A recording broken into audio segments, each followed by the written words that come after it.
Yeah, how's it going, guys? Welcome to I Almost Had It. Sorry my voice sounds a little rough. I've been sick the last couple days. I'm starting to feel better and wanted to bring you guys this video. Anyways, welcome to the plot leak for episode number 2 of Game of Thrones Season 8. So thank you guys so much for watching the first episode.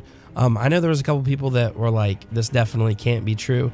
And I know like most of it's kind of fan theory. Most of it's just like someone coming up with it. But I like doing these videos because I don't know, it kind of opens up the mind, gets you thinking about all the possibilities that could happen with Game of Thrones, just because this show's crazy. Like, everybody loves this show. It throws you in so many loops and stuff, and just getting like some content out there about what could possibly happen in Game of Thrones is pretty cool. I like hearing your guys' like discussion about it, and that's the biggest thing. It generates discussion, and that's what I really like. But yeah, we may try to do some different theories. I kind of just want to finish this one throughout all the episodes, and then maybe we'll move on to something else. So this one did come out kind of a while ago. I think it was actually before season 7 finished, so there's a couple things that can't happen, but what if some of it does? You know, so hopefully you guys watched the entirety of this video, and definitely leave me a comment with your thoughts and stuff about Game of Thrones and what could possibly happen in season 8. And the last thing real quick, I just wanted to tell you guys that from now on, I'm doing a shout out at the beginning of each video. It may help you grow. You never know. But all you have to do to win is subscribe, like the video, turn on channel notifications, and comment, "Dang, I almost had it." The winners will always be announced on the following video. All right, let's get into episode number 2. All right, so scene number 1. The first scene will take place in the Great Hall of Winterfell. Jon, Daenerys, Tyrion, Davos, and Sansa are present here. Gendry and Tormund tell the rest that the wall has fallen and the Night Watch has been destroyed. Tormund also mentions that the Night King rides an undead dragon and that they are severely fucked. Bran Stark confirms Gendry and Tormund's story and tells that the Night King is on his way to Winterfell. Jon Snow tells the rest that they have no time to lose and asks Maester Wolkan to inform all of their banners, everyone in the north, to prepare themselves for war against the army of the dead. They need to prepare for an attack at the battlefield of Winterfell. Scene 2. After having to process a lot of new information and struggling with his identity, Jon Snow goes to the crypts to visit his mother Lyanna and his uncle Ned Stark. Daenerys notices that there's something wrong with him and finds him in the crypts. She then asks what's wrong with him. He tells her that he isn't even called Jon Snow. He calls Jon Snow a lie people have made him believe all of his life. Daenerys is confused and asks Jon for clarification, but he walks away from her. Daenerys notices that Jon behaves aloof towards her. Daenerys walks out of the crypts, which Jorah Mormont notices. He asks her what happened down in the crypts, but Daenerys answers that she doesn't know what is going on with Jon. She tells Jorah that Jon is hiding something from her. Jorah also tells Daenerys that it striked him that Daenerys has been absent for days. She answers that she's not feeling very well lately, and he proposes to have her examined by Maester Wolkan. Scene number 3. Qyburn enters Cersei's chambers. He mentions that she hasn't spoke about her miscarriage anymore and that she needs to take enough time to rest. Cersei answers that there's no time for that and doesn't want to say more about the miscarriage. He then leaves her chambers. Cersei watches from her window, witnessing how the snow falls in King's Landing. And I will point it out right there that I do know that it started to fall at the end of season 7, so that definitely can't be a true scene. But we're going to keep going because I like it. Scene 4. The next shot is Jaime riding his horse in snowy conditions. He and Bronn arrive in Riverrun and both discover that the Tullys are once again laying siege to Riverrun. Jaime enters the stage and meets up with Edmure. Edmure tells Jaime he should have him in chains, but Jaime responds that he didn't come to argue about the damn castle. He proposes Edmure to help his niece and nephew in the Great War against the Night King. He also promises to give Edmure Riverrun back to the Tullys, since it doesn't matter any longer who's holding the castle at this point. Edmure tends to agree, not for Jaime, but for his family. Scene 5. Most of House Stark's bannermen and Daenerys' army have now arrived in Winterfell. Among them is Howland Reed. He arrived with his army and Mira Reed by his side. Arya receives a visitor in Winterfell. He seems to be an ordinary bannerman from House Serwyn, but he quickly removes his face. It seems to be Jaqen H'ghar. Arya is surprised to have Jaqen visiting her. He then tells Arya the many-faced god requires another death, a name to be crossed off her list. He reveals it to be the Queen of the Seven Kingdoms, Cersei Lannister. A price was paid. What better servant of the many-faced god than Arya Stark that can kill Cersei Lannister? He gives a vial of poison to Arya and leaves her. Now, I actually like this scene a lot. Like, that's going to be really cool when Jaqen shows up out of nowhere, takes a face off, and he's like, look, we need you to kill the queen. Scene 6. Jon Snow seizes the moment to talk with Howland Reed alone. He asks Howland to confirm Bran's story, but Howland doesn't acknowledge this at all. He pleads with him to tell the truth since Robert Baratheon isn't alive any longer, and there's no point in lying anymore. Howland ultimately confirms that Ned was carrying Lyanna's child when he came out of the Tower of Joy. He always promised him to keep this a secret, and Jon thanks him for telling the truth anyway. Scene 7. Knowing that the army of the undead will be upon them very soon, Tyrion, Jon, Sansa, Arya, Brienne, Podrick, Davos, Tormund, Gendry, Varys, Jorah, Theon, the Hound, Grey Worm, and Sam discuss with the Stark Bannermen and Daenerys' army how they will defend the north. Allegedly, the last hearth has already been attacked by the White Walkers and their castle destroyed. Ned Umbar didn't make it out alive. Tyrion speaks for Daenerys, who's absent due to illness. He comes forward with a plan to defend the north. Tormund, the remaining free folk, the Dothraki, and Unsullied will attack the Dragonglass from the Dread Fort since that's where they are heading out to first. On their way to Winterfell, the dragons will set the army of the dead afire, and House Stark's bannermen and the Knights of the Vale will fight weakened forces at the battlefield of Winterfell and hopefully destroy the Night King as well. Very wishful thinking. Jon wants Brienne and Podrick to take Sansa, Arya, and Bran with them and to leave with Robb and Arryn to the Eyrie. Arya doesn't want to and claims that she is stronger than most men.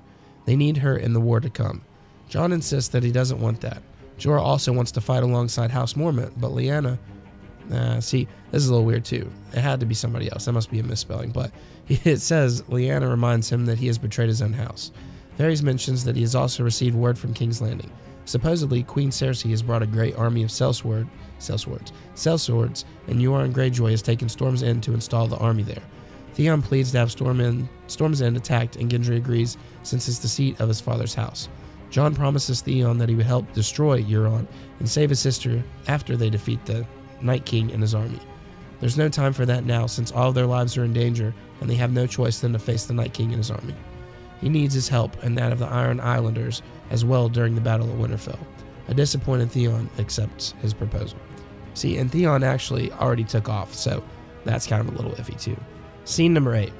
Missandei visits Daenerys in her chambers. Daenerys tells Missandei that Maester Wolkan examined her and that he confirmed that she's pregnant.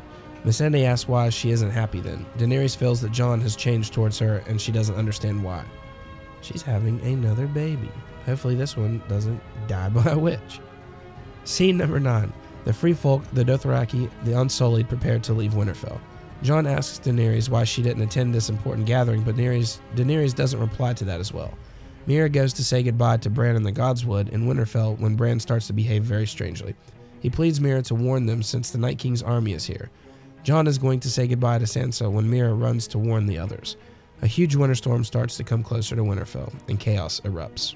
Alright, scene 10. I'm probably going to have to break this up into two pictures on the video. Scene number 10. I'm probably going to have to break this up into 2 pictures on the video. The North and Daenerys' army gather outside to face the Night King's army. Jon orders Sansa, Arya, and Daenerys to stay inside Winterfell. They are too valuable to lose and promises them that Winterfell will not fall.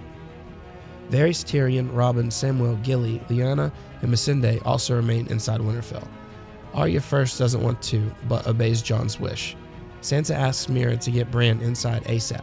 A huge flock of whites invade the battlefield of Winterfell. Dothraki face the army of the dead first, and many of them are taken out quite easily. Lots of White Walkers keep coming. Ghost fights with Jon and saves him at one point from a White Walker trying to kill him. Ghost is killed off trying to save Jon. Inside Winterfell, Daenerys is frustrated that she's not able to help and that she should fly Drogon to destroy the undead. Missandei answers that it's not wise to join the fight while she's pregnant. Sam tries to console Gilly and little Sam. The news surprises Sansa, Tyrion, and Varys. Drogon comes in between and takes out a big chunk of the Night King's army, but also kills some of the Northern Bannermen in the process. The White Walkers also enter the stage, with the Night King flying undead Viserion above them. Viserion starts to destroy the Northern's army as well. Lord Glover and Howland Reed die and are killed by Dragonfire. Tormund leads the Free Folk and fights, but is killed by Drogon's fire. Drogon also manages to kill an undead giant. Meera wants Bran to leave the Godswood, but he tells her that he has to help Jon and company. Bran is trying to control Rhaegal with his mind. Meera warns Bran that it is too dangerous and that he should stay inside. Jon and Daenerys' army is diminishing greatly since the White Walkers keep coming. They try to invade Winterfell. Grey Worm faces 2 White Walkers and is able to take out one of them with a spear made from dragonglass. The other White Walker kills him. The White Walkers supposedly try to invade Winterfell to take down Bran. Brienne guards the castle together with Podrick, Jorah, and Gendry. White Walkers start to invade there as well. Podrick is killed off by a group of Whites, which makes Brienne go psycho and takes out one of the White Walkers as well with Oathkeeper. Mira is urging Bran to give up and get inside, but Bran does not want to. Sounds like Bran. He wants Mira to leave instead and get safe inside the castle. Mira answers that she will stay together with him until the end. Jaime Lannister and Tully forces come to the North's aid right in time. Bran is managing to warg inside Rhaegal, and the dragon starts to fight undead Viserion, trying to bite him right in the neck, but gets gravely injured during the fight as well. Rhaegal starts to breathe fire on Viserion, which seems to make the Night King start leaving the battlefield on injured Viserion's back. Holy shit, that would be absolutely crazy. Like, what was that, like 5 people just died right there, including Ghost? That would absolutely suck, but that would be pretty cool. If there's one thing that I can tell you, this season 8 is going to have some crazy battles, and a lot of people are going to die. All right, scene 11. Mira realizes that this is the end for them. White Walkers are coming for Bran, and she gets killed off by the White Walkers while defending Bran's body. Viserion and Rhaegal keep fighting each other and both start to be seriously injured. It seems like Dragonfire can harm the Night King. The White Walkers stab Bran to death, which makes Rhaegal fall to the ground and be stabbed to death by Whites. The Night King's army of the undead is starting to diminish. We see Jaime commanding his men and fighting the remaining undead alongside Bronn. Jon fights alongside the Hound and Davos. The Hound is fighting like a boss right here. Yeah, that's like 12-year-old writing. When Jon starts to notice that the Night King's army is retreating as well, he commands everybody to leave the battlefield ASAP and goes with Davos and the Hound to get everyone safely outside. The Knights of the Vale, Sansa, Brienne, and Robin leave together to the Eyrie. Arya, the Hound, Jaime Lannister, Bronn, Edmure Tully, and Lannister forces retreat to Riverrun. All Tully and Lannister forces retreat to Riverrun. Jon, Davos, Tyrion, Varys, Missandei, Jorah, Samwell, Gilly, Little Sam, Theon, and the remaining Unsullied and Dothraki forces travel south. Lyanna Mormont and her men retreat to Bear Island. I forgot her name was Lyanna too, so that's probably where I got a little bit confused in that last scene. And alright, scene 12. The last shot we see is Jon and Daenerys on Drogon's back, setting all the dead afire, including dead Rhaegal. Both sides suffered great losses in this fight. Like, that's a lot to go on in just the second episode of Game of Thrones, but you never know. They said they're going to have to make these episodes kind of longer since it's going to be the final season, but that is a lot to go on, so definitely let me know what you guys think about that. This definitely is just fan theory. Nothing is, like, true. I'm obviously clickbaiting it. Sorry, but I am. But anyways, hopefully you guys enjoyed it. Definitely gets the mind going. You can definitely think about all the possibilities with this show. Sorry about my voice, and yeah, hopefully you guys enjoyed it. This has been iAlmostHadIt. We'll see you guys in the next video. Peace.